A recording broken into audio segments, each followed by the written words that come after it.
Haji Abu Fikri. Pada Ustaz Haji Abu Fikri kami persilakan.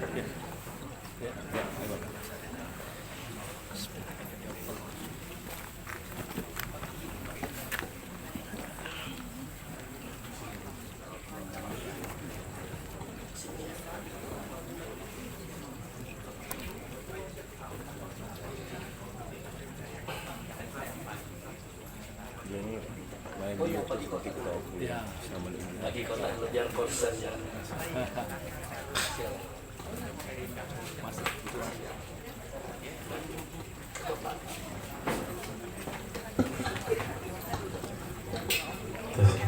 Panitia mau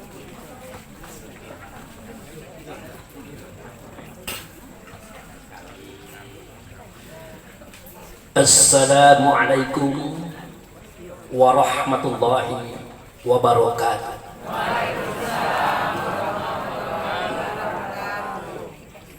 Alhamdulillah wa syukurillah lillahi ta'ala la rahmatillahi alaina aina fazal laili hadarna fazal bait insyaallah rahmatullahu alaina wa ala nabil karim Muhammad sallallahu alaihi wasallam hayya salimu alaihi Allahumma sholli ala sayyidina Muhammad wa ala ali sayyidina Muhammad. Amma ba'd. Yang saya hormati keluarga besar daripada keluarga kita yang hari ini tertimpa ataupun sedang didatangi oleh qada dan qadarnya Allah, yang mana telah berpulang kehadiratnya seorang hamba yang dicintai, dikasihi oleh Allah dan Rasulnya, dicintai dan dikasihi oleh sahabat dan kaum kerabat serta keluarganya, yaitu Bapak Haji Syahriluddin bin Ishaq. Kemudian yang saya hormati para pemuka masyarakat, kaum ulama Jati Pandai luar negeri. Yang saya hormati Pak Imam Khotib Bilal Gharib Masjid Al Barokah.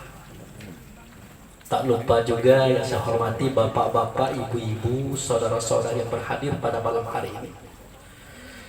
Wabil khusus saudara saya, sahabat saya yang sudah lama tidak ketemu, 7 tahun yang lalu. Beliau ini pernah dahulu meminta saya untuk hadir menyampaikan acara takziah seperti hari ini, tapi tertunda. Nah, inilah beliau, yaitu Bapak Haji Zulkarnain Kakak Jodoh MSI. Beliau ini kalau kata Pak Ustadz yang kemarin Julisman Amir, gelar beliau ini banyak. Kalau sebut panjangnya, tapi biasanya jadi dua buah. Beliau kok Jubir Gubernur dan pengawas Bank Bengkulu. Alhamdulillah masih sehat ya Pak. Kita dipertemukan hari ini. Jadi bukan kebetulan Pak. Inilah hebatnya Allah, itu punya konsep. Jadi dia ketemu dengan Pak Zulkarnain Kakak Jodoh itu kebetulan karena ada itu. Enggak. Allah tidak main kebetulan, pasti ada konsep. Nah, inilah sebuah aturan yang tidak bisa kita pungkiri. Sudah itu juga saya didampingi oleh saudara saya, dosen saya, guru saya, Bapak Profesor Haji Zulkarnain SMAG. Kebenaran beliau duduk di samping Bapak Zulkarnain Kakak Jodoh, jadi 2 Z. Mestinya ada 1 Z lagi nih, Bapak Profesor Dr. Zulkarnain Dali, tapi malah hari ini beliau belum bisa hadir. Kemudian Bapak Profesor yang di sebelah, kebenaran saya itu bukan nama beliau. Jadi kita ini sudah banyak guru-guru besar itu. Insya Allah dengan adanya beliau ini mudah kita mendapatkan pengetahuan dan ilmu karena dekat. Tinggal kita nanya baik, asal kita dapat tanya dijawab oleh beliau. Kemudian salawat dan salam kita persembahkan kepada Rasulullah. Allahumma sholli ala sayyidina Muhammad wa ala ali sayyidina Muhammad. Amma ba'du. Bapak-bapak, ibu-ibu yang saya hormati, seperti kita ketahui bahwa telah berpulang kehadiran Allah, yaitu Bapak Haji Syahrudin bin Ishaq. Ternyata beliau ini bukan orang biasa, bukan orang biasa itu. Kalau istilah saya itu, beliau ini ahli masjid. Suami istri tidak pernah alfa ke masjid. Masjid itu artinya tempat sujudnya hati kita kepada Allah. Nah, beliau sering ke situ, bahkan ahlinya. Mudah-mudahan kepergian beliau kepada Tuhannya adalah untuk kembali ke hadiratnya, yaitu surganya Allah. Kemudian juga kepada keluarga yang ditinggalkan, yaitu 1 orang istri, 4 orang anak, 2 orang menantu, 3 orang cucu. Semoga bersabar dalam apa yang Allah berikan kepada kita semuanya, karena pilihan Allah itu tidak pernah salah, tidak pernah keliru, pasti tepat. Insya Allah. Sekali lagi saya katakan, beliau adalah ahli jannah. Baik Bapak Ibu saya hormati, kita mulai saja tausiah. Sudah siap Bu? Tidak ketidur lagi? Tidak. Saya khawatir tidur, tapi kalau dia nak tidur apa-apa. Udah boleh dilarang ya Pak. Orang nak tidur dilarang itu apa? Itu kenikmatan. Baik Bapak Ibu saya hormati, ini hadiah ataupun persembahan dari saya untuk saudara saya Bapak Zulkarnain Kakak Jodoh MSS yang 7 tahun tidak ketemu. Beliau termasuk orang yang hobi kajian-kajian tasawuf, kajian-kajian ke dalam, kajian inti diri. Nah, itulah yang saya sampaikan Bu.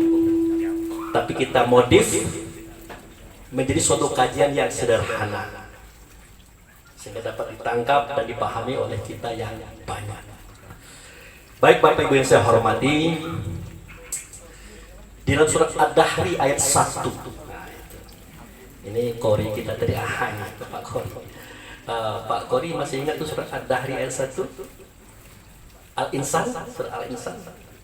Al-Ataka al-Insan minad dahr. Apalagi tadi? Ayat kunah. Maskurah, kira-kira begitu bahasanya. Jadi kalau di Indonesia kan, apakah sudah datang kepada manusia suatu berita yang masanya belum bisa dikatakan masa? Nah, ini cerita lama ini.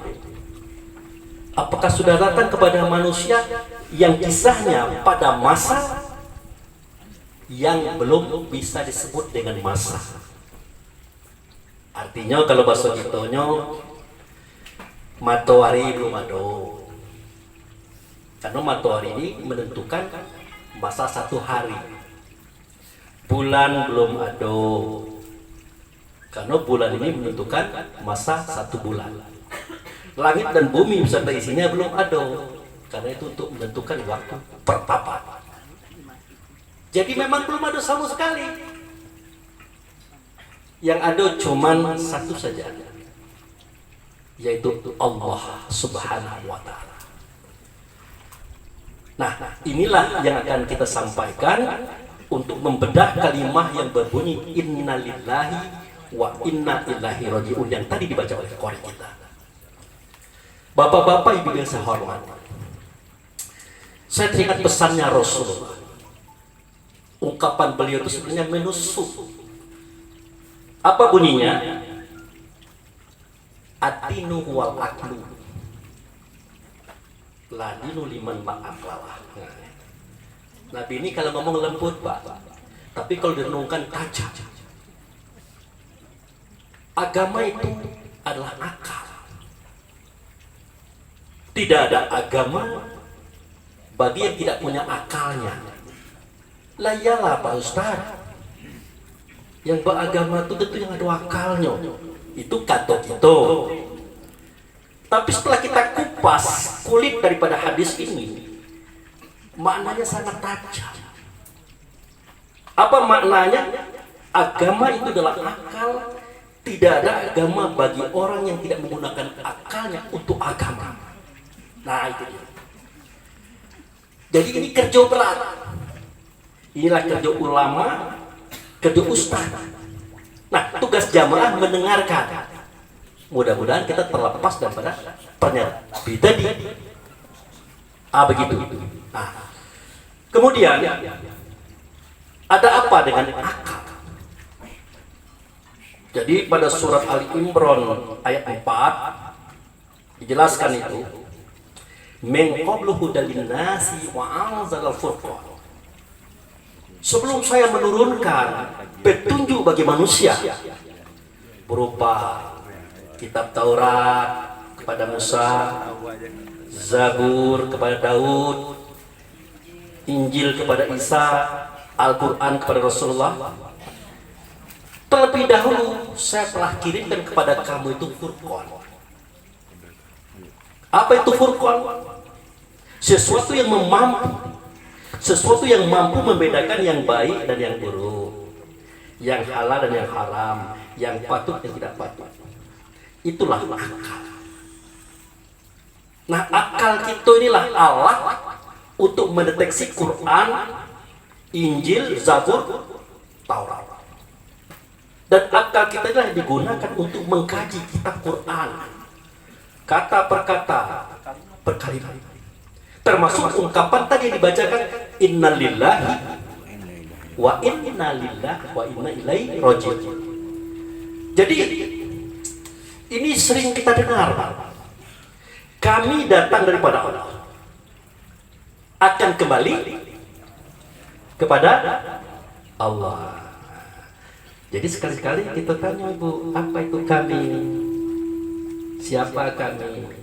Nah itu kan, datang daripada Allah. Nah dari mana itu? Pak Ustadz, apa perlu nian kita mengkaji itu? Perlu. Kenapa kita perlu? Kita datang daripada Allah, harus tahu dari mana itu, supaya nanti kalau balik ini pas. Sama cak saya kan, saya datang dari Rawa Makmur. Tahu Bapak Rawa Makmur, arah ke ujung situ. Lah kalau saya tidak tahu Rawa Makmur, bagaimana saya pulang malam ini? Mutar-mutar Pak, sampai pagi Bengkulu tidak selesai, saya putar-putar. Tapi setelah saya tahu, Rawa Makmur itu arahnya ke situ, Unip situ, gampang saya pulang. Nah begitulah analogi permisalan.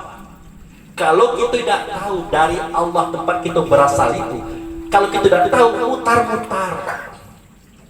Kalau bahasa saudara kita dari tanah seberang, gentayangah, dapat cak balik. Maka inilah yang disebut dengan kesesatan yang nyata. Jadi definisi sesat itu sederhana sekali. Orang keluar rumah, pas di luar, nggak balik atau balik. Itulah yang disebut dengan sesat. Tapi kalau masalah kita berbeda paham, berbeda pendapat, bukan. Misalnya ada kawan kita mengatakan begini, Pak Ustaz, bagi saya Allah itu jumlahnya 10. Nah, kita tidak boleh marah. Kenapa? Itu pencapaian dia. Paling tidak kita tanyakan, yakin awak tu? Yakin, mantap. Tapi jangan dibawa saja. Kenapa? Karena kita berbeda paham. Nah, yang model itu tidak boleh kita katakan sesat. Kenapa? Mungkin pada saat itu dia sedang berjalan menuju pada kesempurnaan. Karena Nabi Ibrahim, Bapak Ibu yang saya hormati, pernah dulu mengatakan bahwa bulan itu Tuhan. Pernah. Beliau juga pernah mengatakan matahari itu Tuhan. Beliau pernah mengatakan bintang itu Tuhan. Apakah Allah marah? Tidak. Memang prosesing itu dimulai daripada yang benar-benar itu, baru menuju kepada kesempurnaan. Nah, jadi tidak perlu kita persoalkan. Orang yang berbeda paham, tidak perlu kita persoalkan, itu proses mereka menuju kesempurnaan. Dan jangan kita katakan sesat. Karena sesat itu definisinya adalah orang yang datang daripada Allah sampai ke dunia, tahu-tahu tidak tahu balik kemana. Itu salah. Nah, malam ini kita mencoba untuk menjelaskan itu. Setuju Pak? Setuju Bu? Masih ada kue itu? Yakin saya itu. Kalau kue itu masih ada aman. Kalau ada kelak ditambah. Tuan rumah salah siap. Baik Bapak Ibu saya hormati. Tadi saya sudah membacakan sebuah firman Allah surah Al-Insan ayat 1. Apakah sudah datang kepada manusia suatu masa yang belum disebut dengan masa? Jawabnya sudah. Kapan? Dulu. Kini saya nak ceritakan ke sanak-sanak saya ya Allah. Saya nak sampaikan kepada saudara-saudara saya ya Allah tentang waktu itu.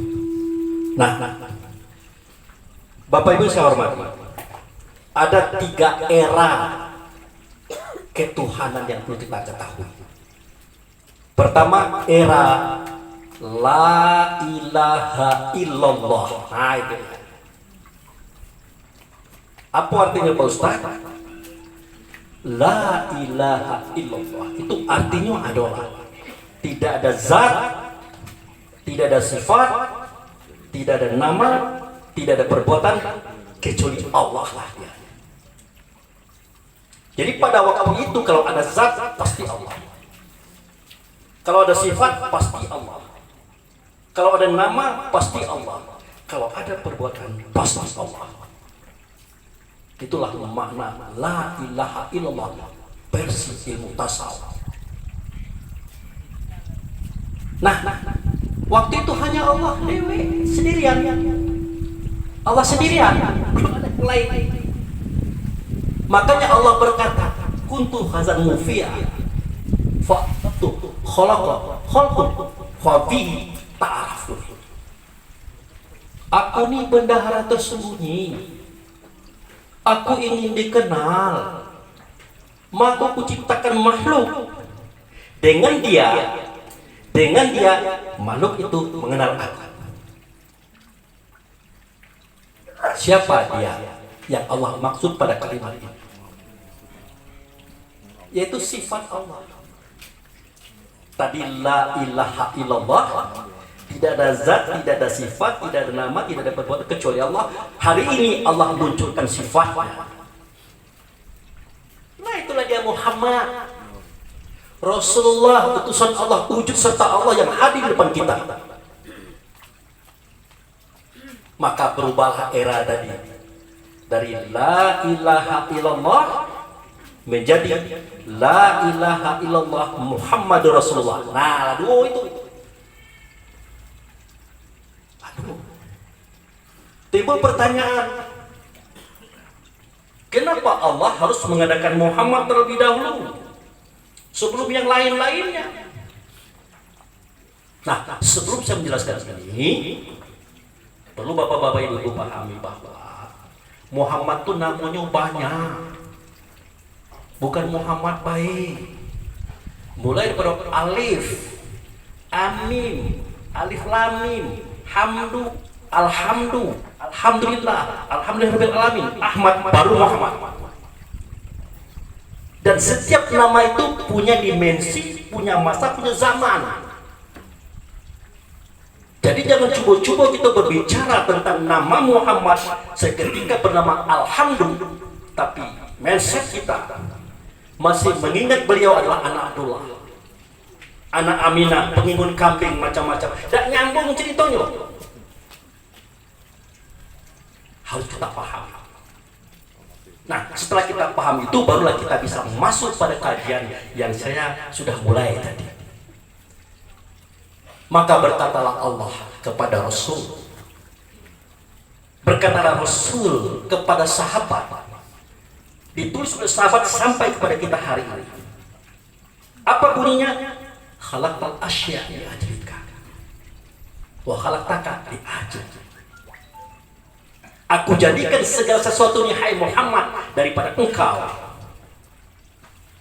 Aku jadikan engkau daripada aku. Siapa aku? Aku adalah zat. Siapa engkau? Engkau adalah sifat.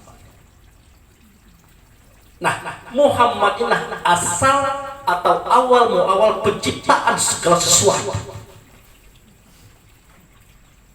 Bagaimana prosesnya? Prosesnya adalah dijadikan daripada Muhammad 4 pasal. Pertama, bumi yang diberkati. Ingat, bumi yang diberkati di sini bukan bumi kita. Di luar saudara alam semesta.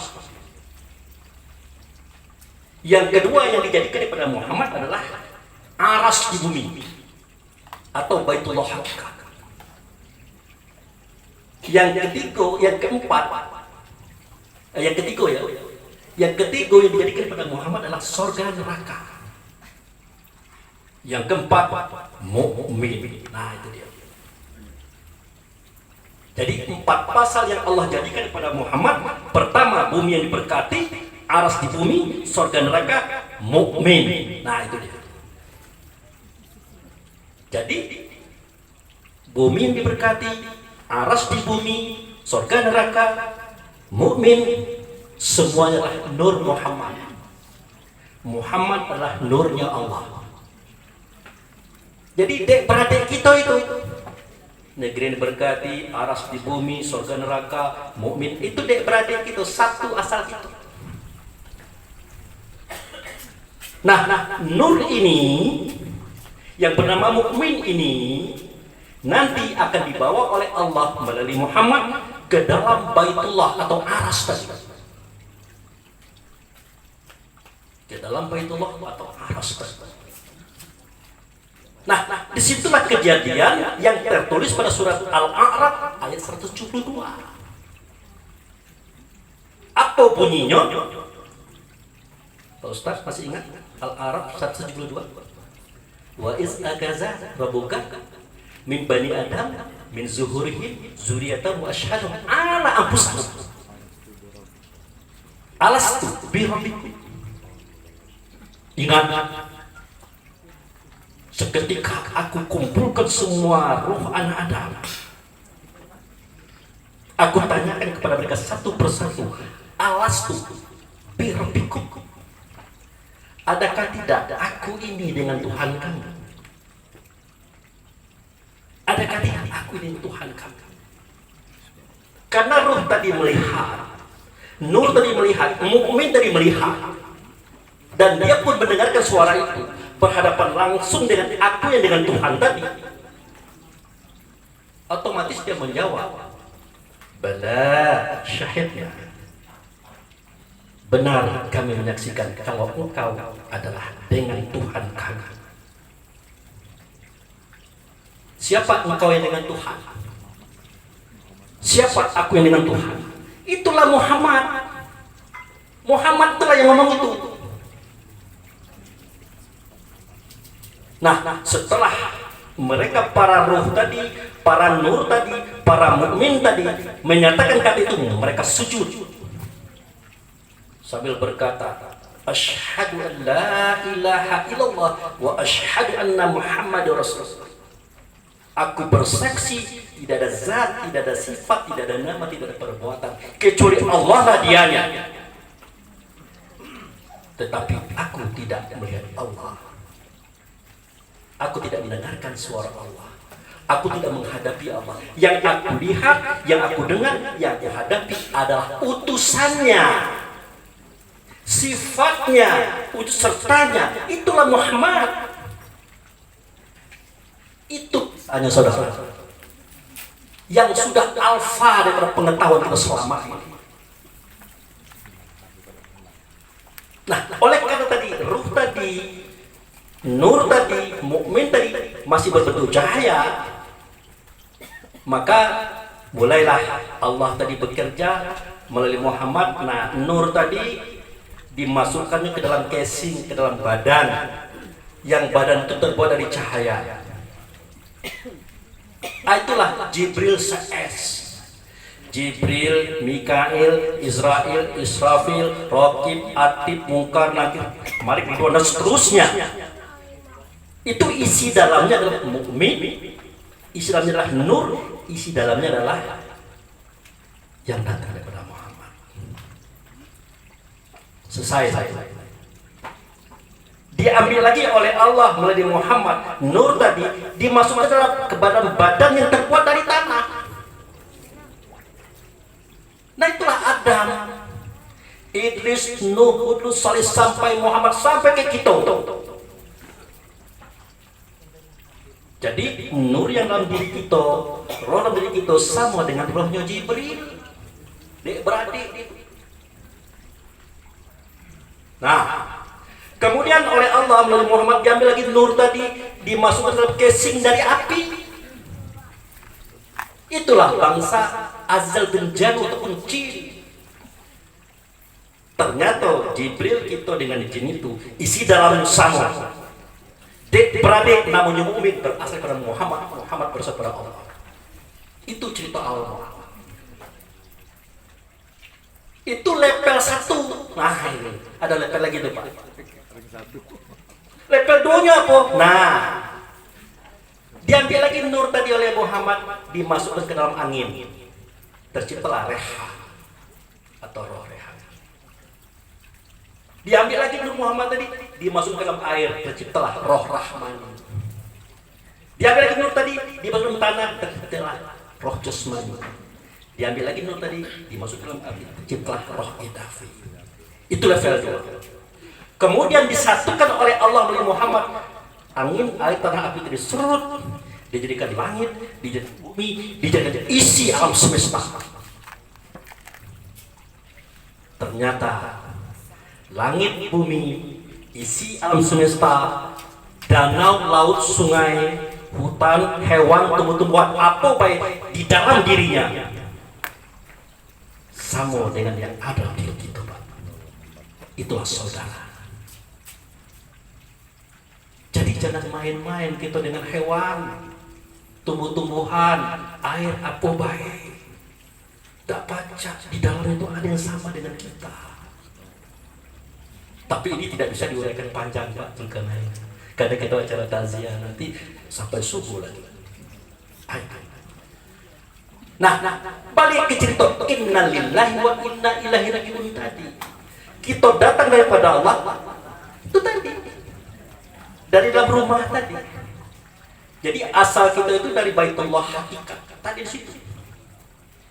Pak itu kan cerita Pak Bu Fikri baik. Lagu Kak Surah Ali Imran ayat 9697 di situ diceritakan lagi. Apa bunyinya? Inna awwala baiti wudi'a lin-nasi lallazi bi Bakkah mubarakun lil alamin fihi ayatu bainatu maqam Ibrahim man dakalu kana amina. Itu bukan omongan Pak Abu. Allah yang bersuara berkata melalui Muhammad oleh sahabat itu. Itu cerita. Apa terjemahnya Pak Ustaz? Terjemahnya adalah sesungguhnya. Artinya tidak main-main itu. Sesungguhnya rumah yang pertama kali aku yang membuatnya, kata Allah. Itulah rumah yang ada di negeri Bakkah. Bakkah di sini bukan Mekah, Pak. Lagi bumi belum ada waktu itu. Nah, diberkatilah rumah itu dan petunjuk bagi alam semesta.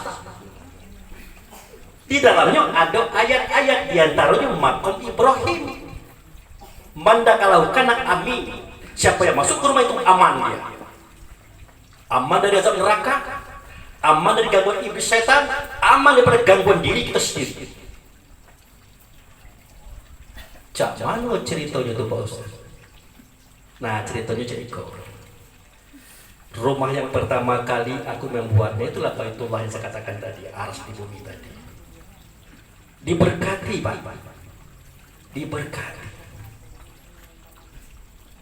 Nah petunjuk bagi alam semesta. Isi alam semesta ini kalau minta petunjuk ke rumah itu, termasuk alam semesta diri kita, roh tadi kalau minta petunjuk ke rumah itu. Kenapa harus ke rumah itu? Di dalamnya ada orang membawa petunjuk, ada orang membawa agama.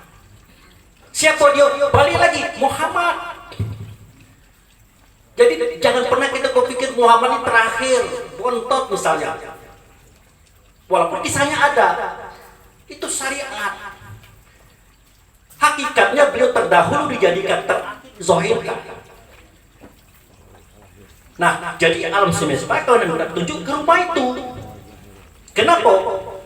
Beliaulah yang membawa petunjuk, beliaulah yang membawa agama. Kita juga yang mengatakannya.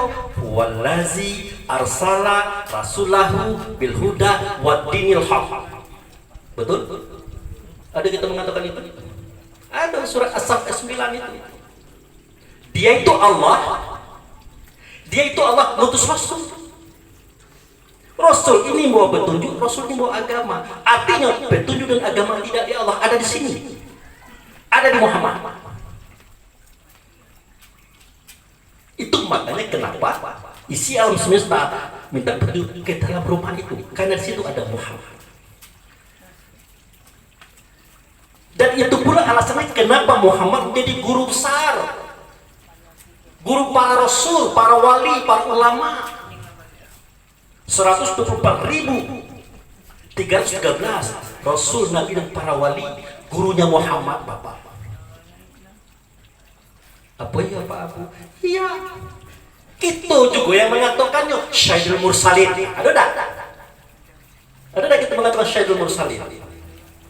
Apa itu artinya? Guru besar para rasul. Itulah kaji orang tua kita yang tercecer yang biasa kita sebut-sebut, tapi kita kurang mikir. Padahal Syaidul Mursalin itu artinya guru besar para rasul. Beliau itu gurunya di alam sana. Nah itu. Kemudian dikatakan lagi pada ayat itu, fihi ayat. Di dalam rumah itu ada ayat. Apa itu ayat? Jangannya sekali-sekali kita katakan ayat kitab Quran yang dibaca tadi. Bukan. Jadi apa itu ayat Pak Ustadz?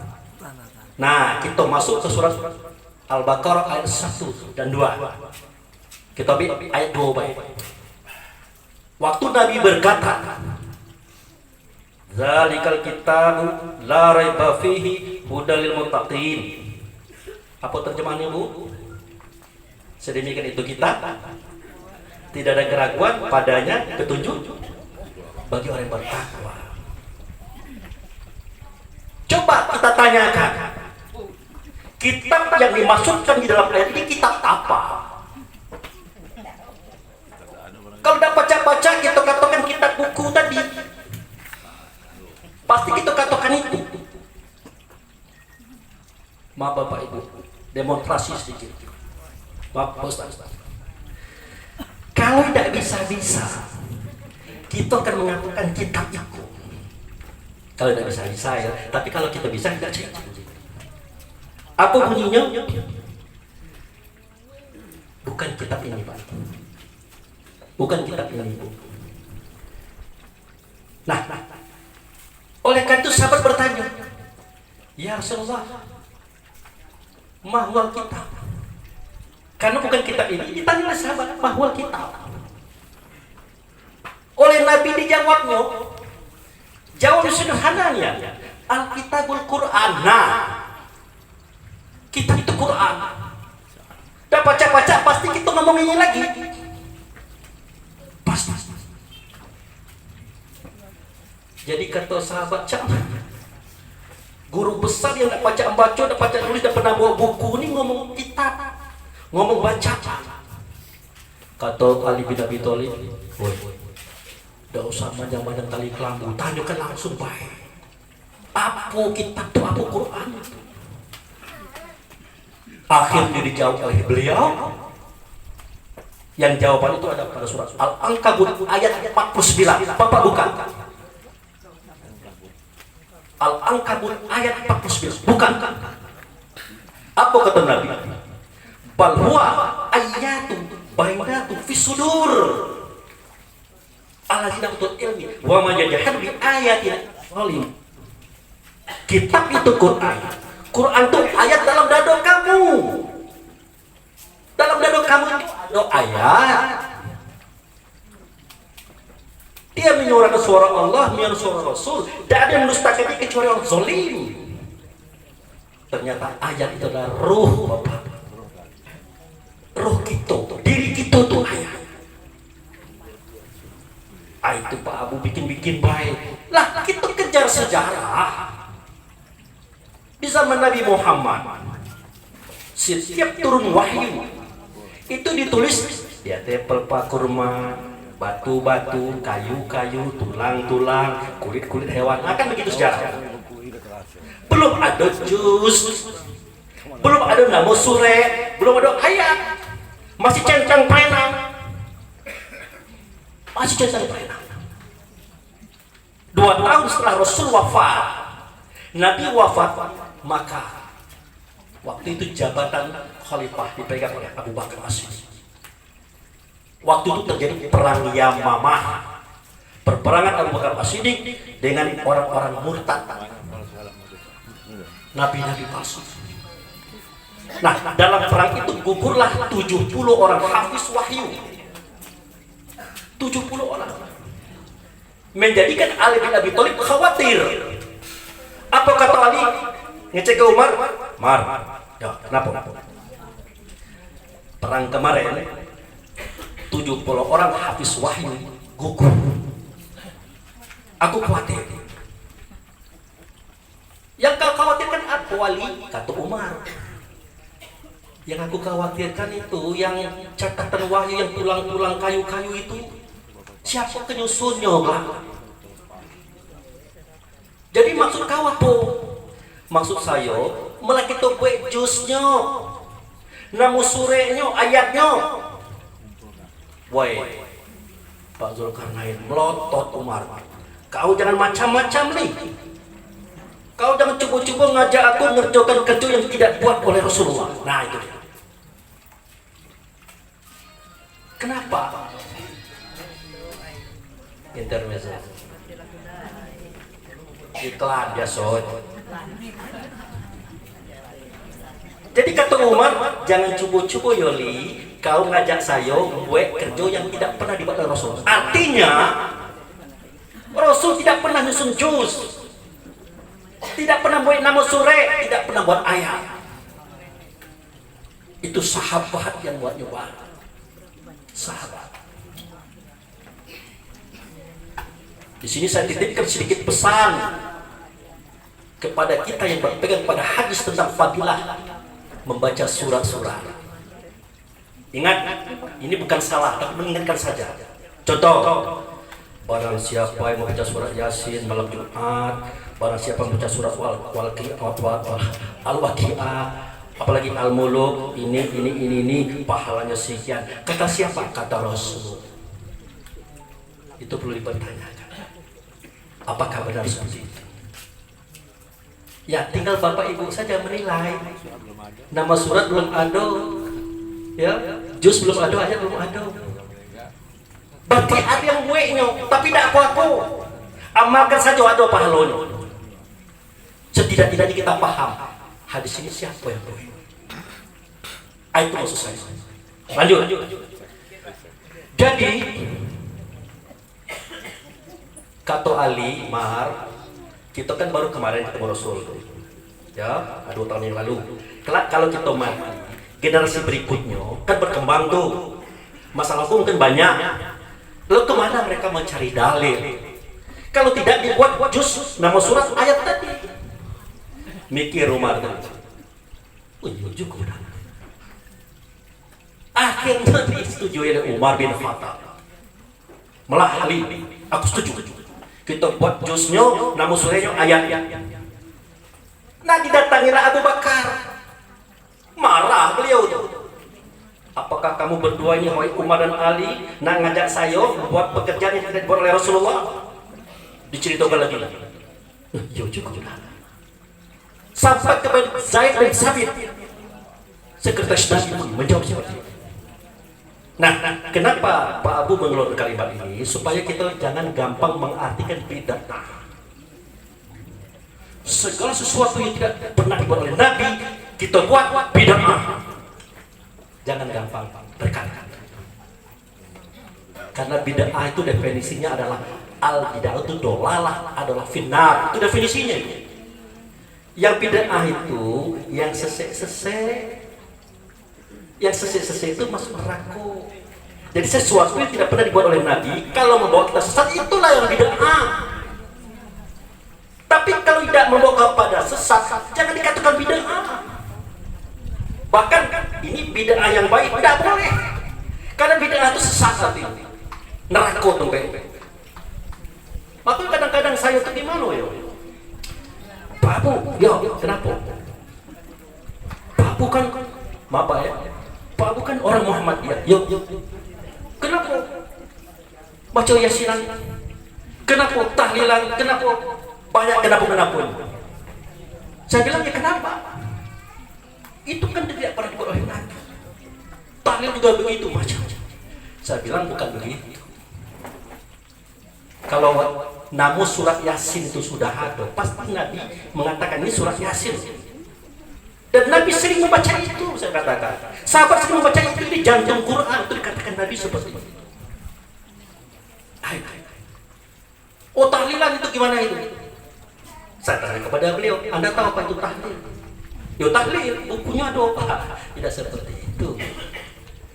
Tahlil itu kalimah, ucapan la ilaha illallah. Siapa yang melarang ngomong ini?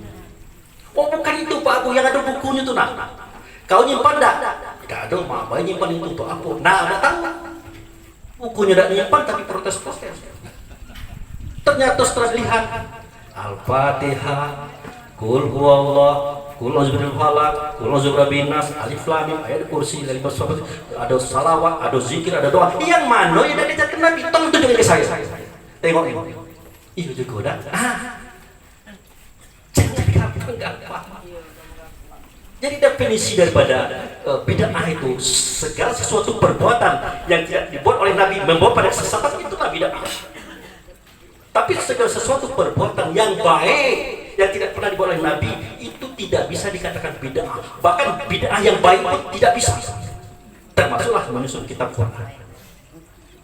Nah, balik ke cerita kita tadi. Jadi ayat yang ada dalam rumah itu bukan tulisan. Roh gitu, itulah ayatnya. Nah, dari sinilah turun satu roh masuk dalam tubuh Adam, turun satu roh masuk dalam tubuh Hawa, turun satu roh masuk dalam tubuh Qabil, Ilma, Labuda, Habil, sampai 21 anak Adam. Sampai ke hari kita hari ini, sampai ke cucung kita hari ini. Dari situ galau roh dari Baitullah hakikat. Harus kita tahu. Nah, dari situ dibawa ke dunia, ya, dimasukkan kandungan emaknya, dimasukkan tubuh, dipari di hati. Lahir ke dunia, mengeak, nangis, tidak tergelak ya. Tidak ada orang yang tergelak lahir kan? Kenapa dia nangis? Harus tahu. Ada sebabnya Pak. Makanya agama tidak percaya main-main, harus tahu apa sebabnya. Nah, jadi seketika roh kita dibawa ke dunia, masuk ke kandungan mak kita, dimasukkan ke tubuh kita, tepatnya di ubun-ubun sampai ke hati, lahir, nangis. Kenapa?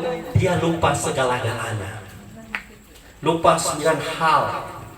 Siapa Allah, siapa Tuhan, siapa Rasul, siapa Nabi, siapa diri, siapa dia sudah diri, dari mana sudah hendak kemana. Dia lupa segala-galanya, gampang. Nangis kencang-kencang sampai kaki naik, tangan naik. Iya Bu? Ada yang terjelak? Tidak.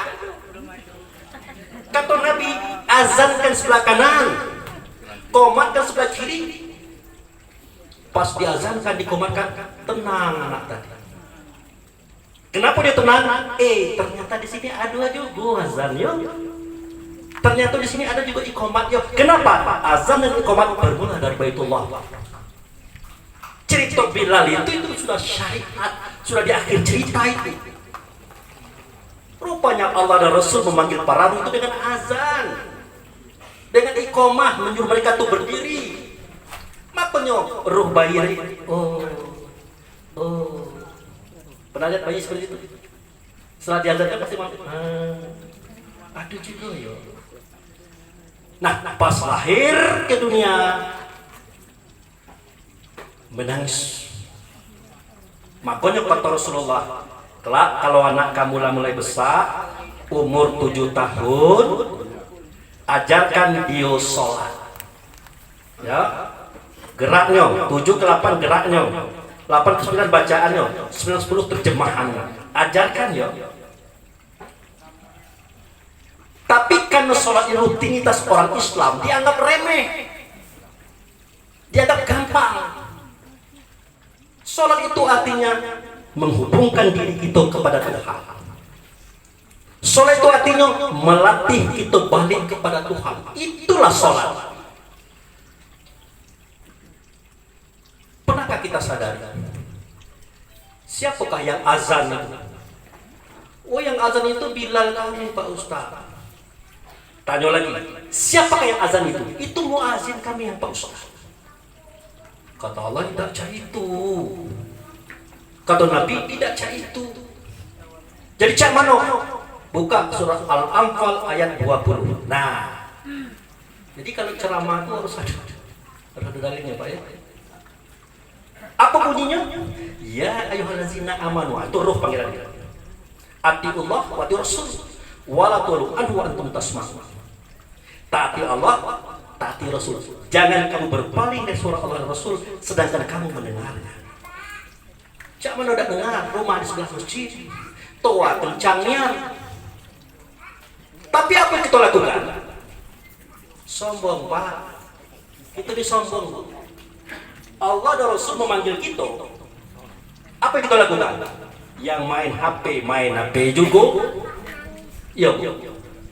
Yang tidur juga. Yang bekerja juga. Apalagi yang mengota juga.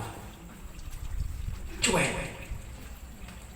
Padahal yang memanggil itu adalah Allah dan Rasul untuk kita, untuk roh kita, supaya kita ini belajar balik biar selamat. Itu tujuan panggilan tadi. Kita lupa. Redaksi azan yang pertama, Allahu Akbar. Apa lagi? Allahu Akbar, benar. Allah Maha Besar, Allah Maha Besar, benar. Benar kan? Sekali-kali tanya ke Allah itu. Boleh?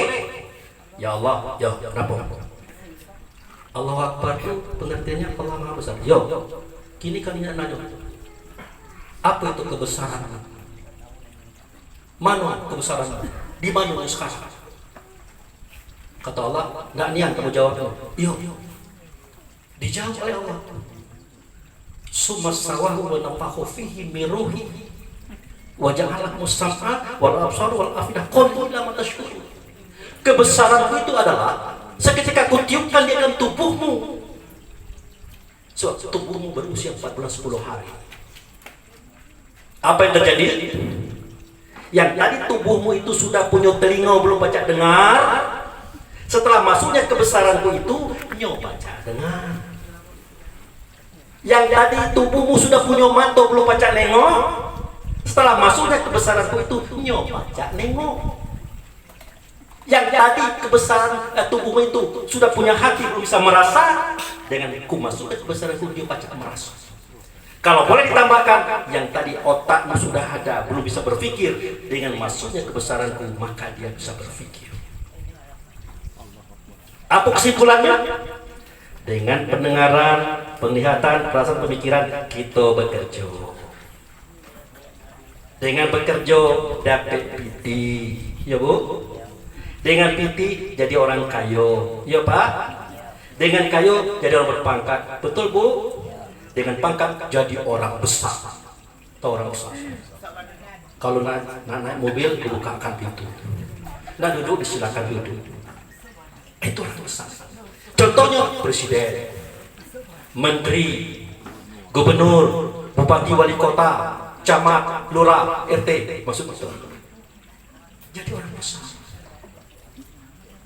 Tapi kalau tidak ditiupkan kebesaran Allah terus tadi, jadi apa gitu? Ibu tahu ayam sekilo berapa sekarang? Ayam mati di pasar 40.000, betul?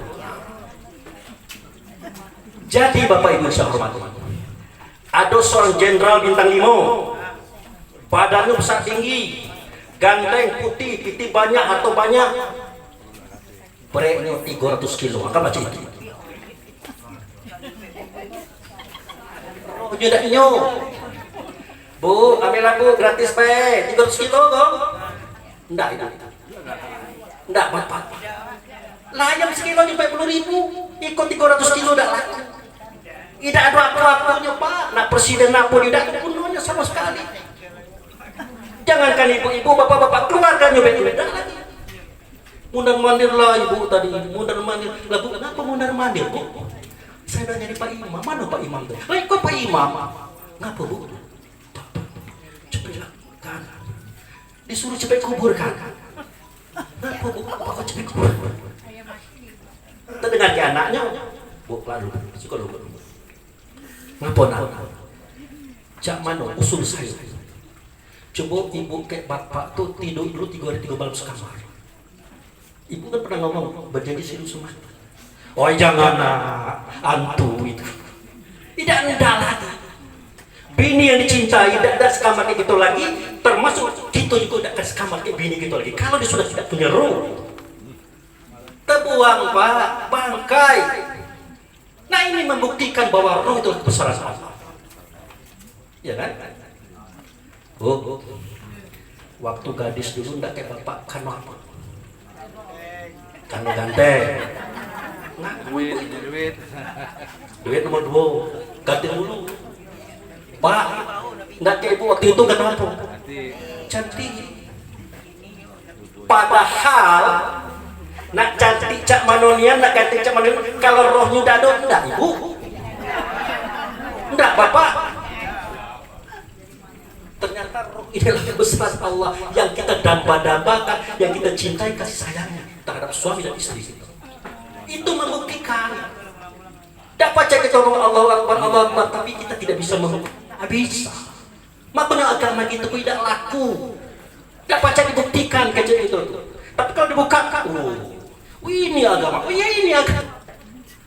Makanya sekali-sekali Pak Zulkarnain sampaikan itu. Biar agama kita dilakukan. Nah itu. Makanya kalau azan berkumandang, ingat itu Allah dan Rasul memanggil ruh kita. Untuk apa? Belajar balik. Yakin tak mati besok-besok? Besok yakin kita pasti mati.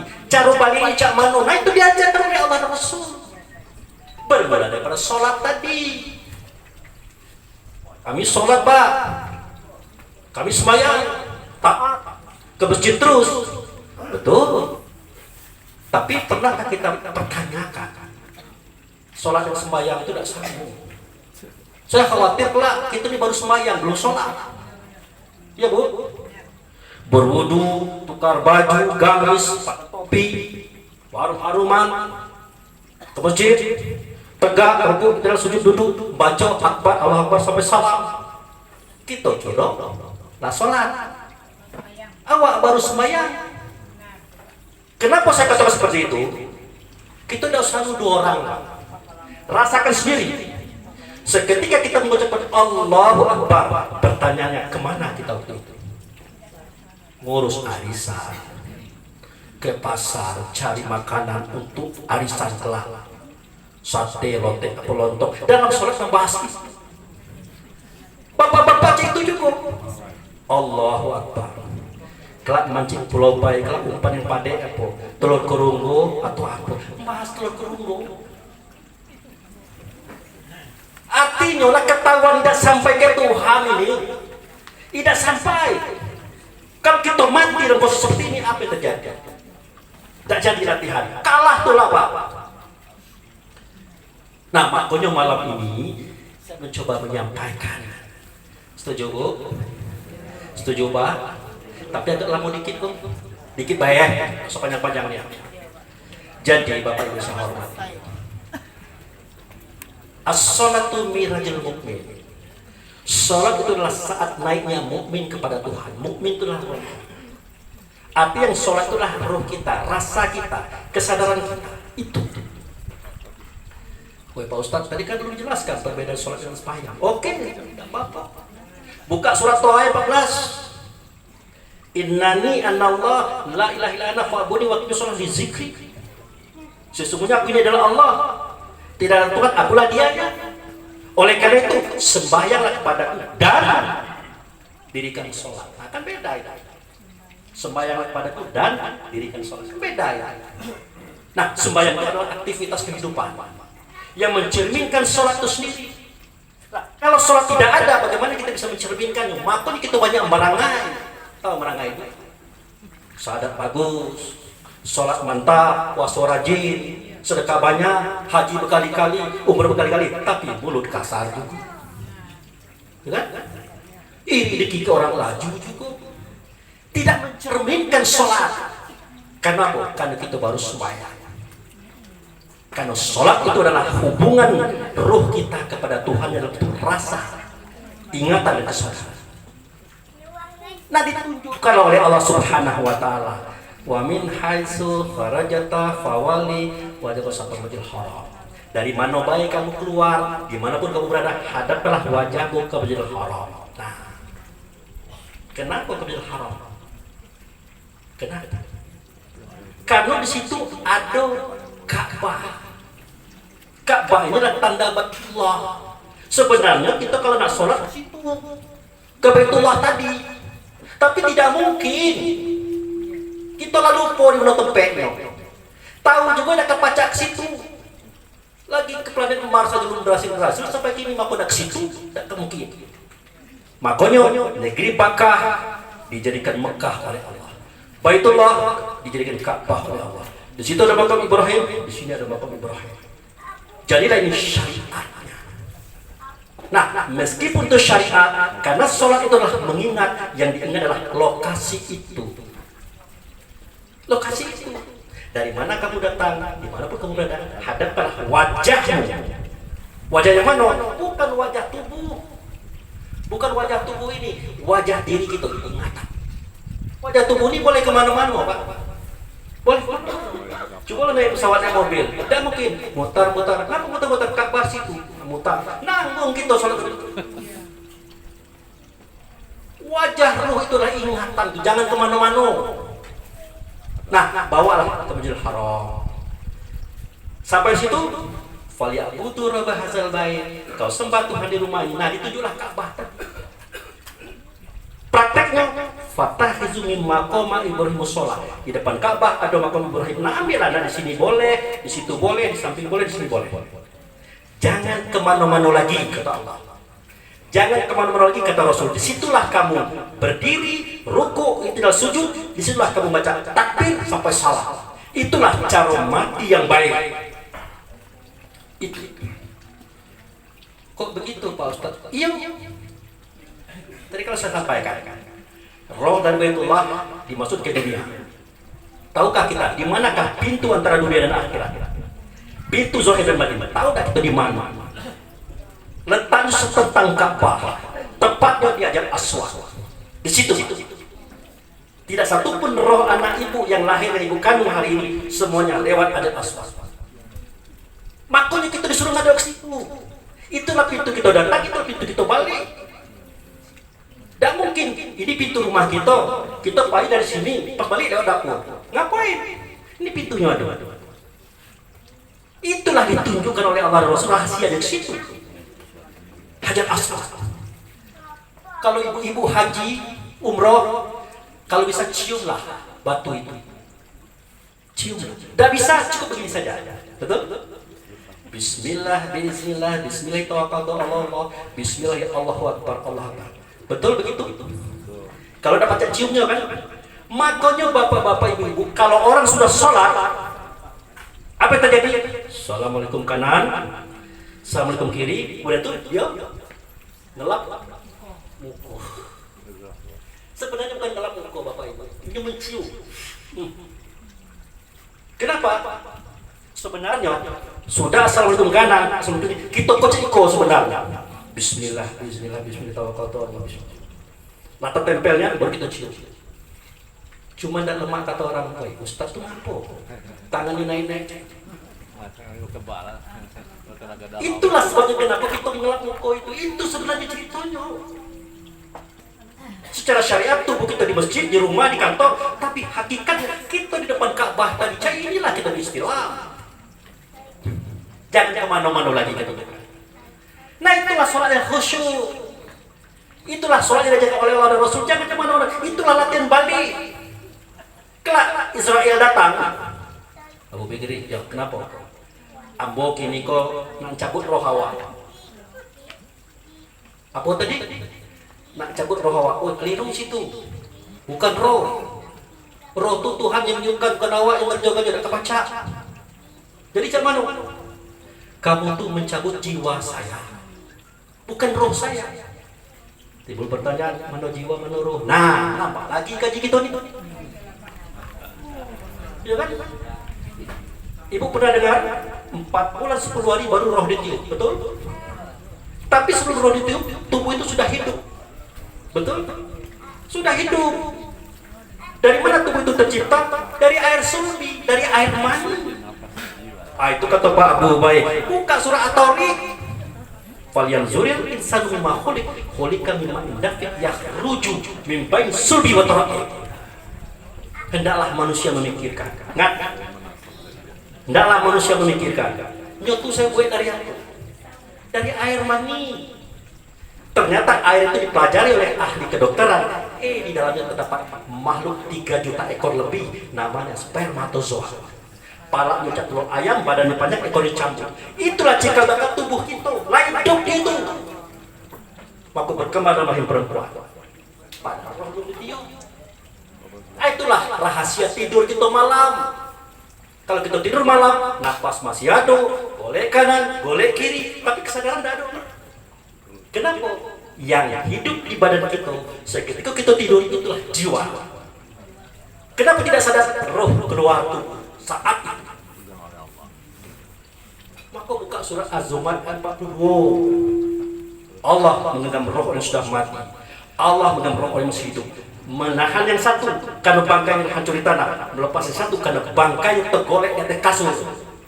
Sesungguhnya kejadian itulah ayat yang besar. Bagi siapa? Bagi orang yang nak mempelajari.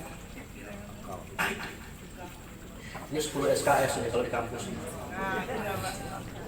Begitu.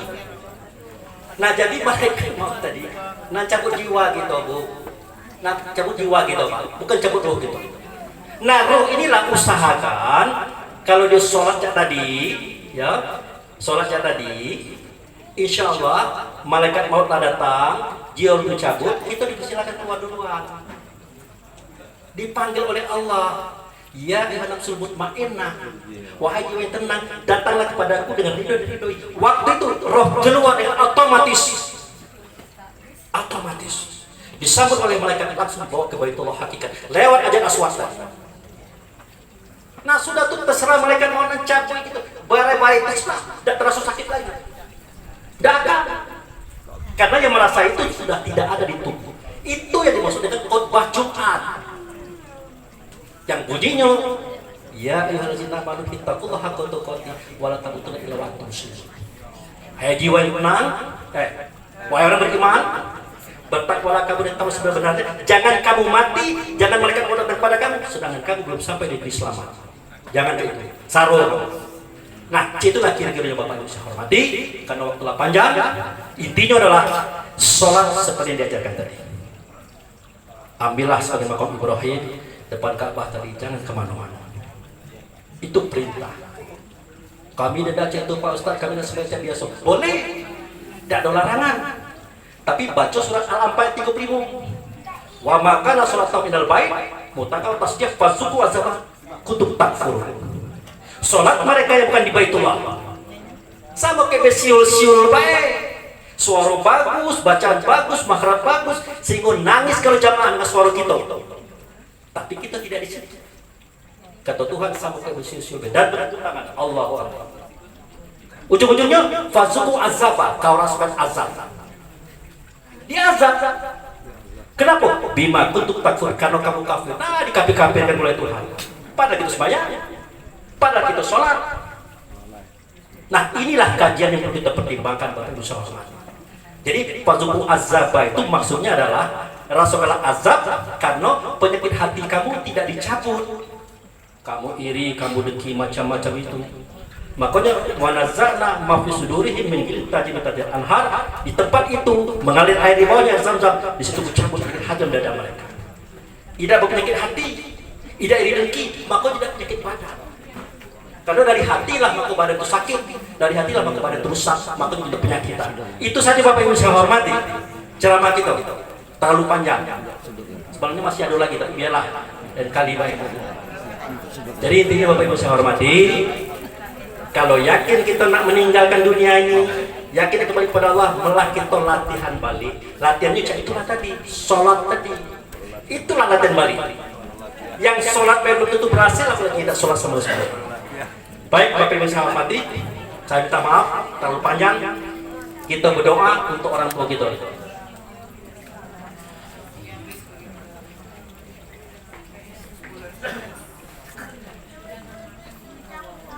Sibuk.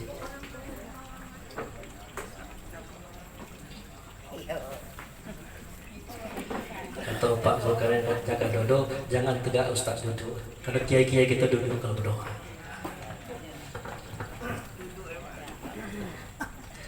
Baik Bapak Ibu yang saya hormati, mohon diikhlaskan hati kita, diikhlaskan diri kita, meminta kepada Allah dan Rasulnya di tempat yang sudah saya katakan tadi. Semoga orang tua kita Haji Syahriuddin bin Ishaq ini dimuluskan jalannya, dimudahkan langkahnya sampai juga kepada Allah dan Rasul, dan selamat dia dan masuk dalam surganya. Na'udzubillahi minasyaitonirrajim. Bismillahirrahmanirrahim. Alhamdulillahirabbil alamin. Asyhadu an la ilaha illallah, asyhadu anna Muhammadar Rasulullah. Allahumma shalli ala sayyidina Muhammad. Allahumma shalli ala sayyidina Muhammad. Allahumma shalli ala sayyidina Muhammad wa ala ahli sayyidina Muhammad. Ya Allah ya Rahman ya Rahim. Ya Malikal Qudus sanar ya la ilaha illa anta. Allahumma ya Allah, fi hadzal laili hadana fi atratika. Aina hadana fi atratika bizatina kasir. Fadzalika faghfirlana ala dzunubana. Faghfirlana ala dzunubana. Faghfirlana ala dzunubana. Rabbana zalamna anfusana wa illam taghfir lana wa tarhamna lanakunanna minal khasirin. Rabbana fir lana wa liwalidayna warhamhuma kama rabbayana shaghira.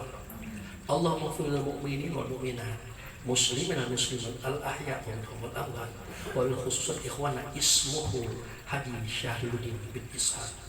Allahumma ighfir lahu warhamhu wa'afi wa'fu anhu. Allahumma ighfir lahu warhamhu wa'afi wa'fu anhu. Allahumma ighfir lahu warhamhu wa'afi wa'fu anhu wa akrim nuzulahu fataqabbalhu minka ya Allah ma lazina amanu wa sholihat ma azazi ahli jannataka. Rabbana inna nas'aluka salamatan fid din wa batan jasadi wa tanfi'lan wa barakatan fil rizqi wa taubatan qabla al-maut wa rahmatan indal maut wa ila bisratul maut wal maghfirati ba'dal maut wa bil khususan ila ikhwana ismuhu Haji Syahriuddin bin Ishaq. Rabbana na'udzubika bi kalimatika tamati minal bala'i dunya balal akhirah, azabi bin azabil akhirah, fitnati bin fitnatil akhirah, ala nafsina wal ahlina wal ikhwanuna wal a'maluna wal maluna, la hawla wala quwwata illa billahi al azim, wa bil khususan illa ikhwana ismuhu Haji Syahriuddin bin Ishaq. Rabbana fataqabbal sholata wa siyamana wa taqasu'ana wa tadarru'ana wa zikrina wa qira'atul qur'ana innaka ghafurur rahim. Rabbana atina fi dunya hasanah wa fil akhirati hasanah wa qina adzabannar. Rabbana subhanaka rabbil izzati amma yasifun wassalamu alal mursalin walhamdulillahi rabbil alamin. Terima kasih Bapak Ibu saya hormati yang sudah mendoakan beliau ini.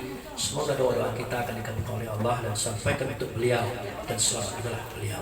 Kemudian kepada Pak Ulama, Pak Ustadz, Pak Kiai kita, saya mohon maaf terlalu panjang ceramah tadi. Kalau salah sejahtera juga saya mohon maaf.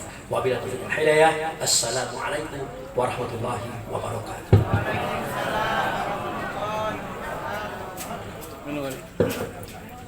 Ya, terima kasih pada Ustadz Haji Abu Fikri.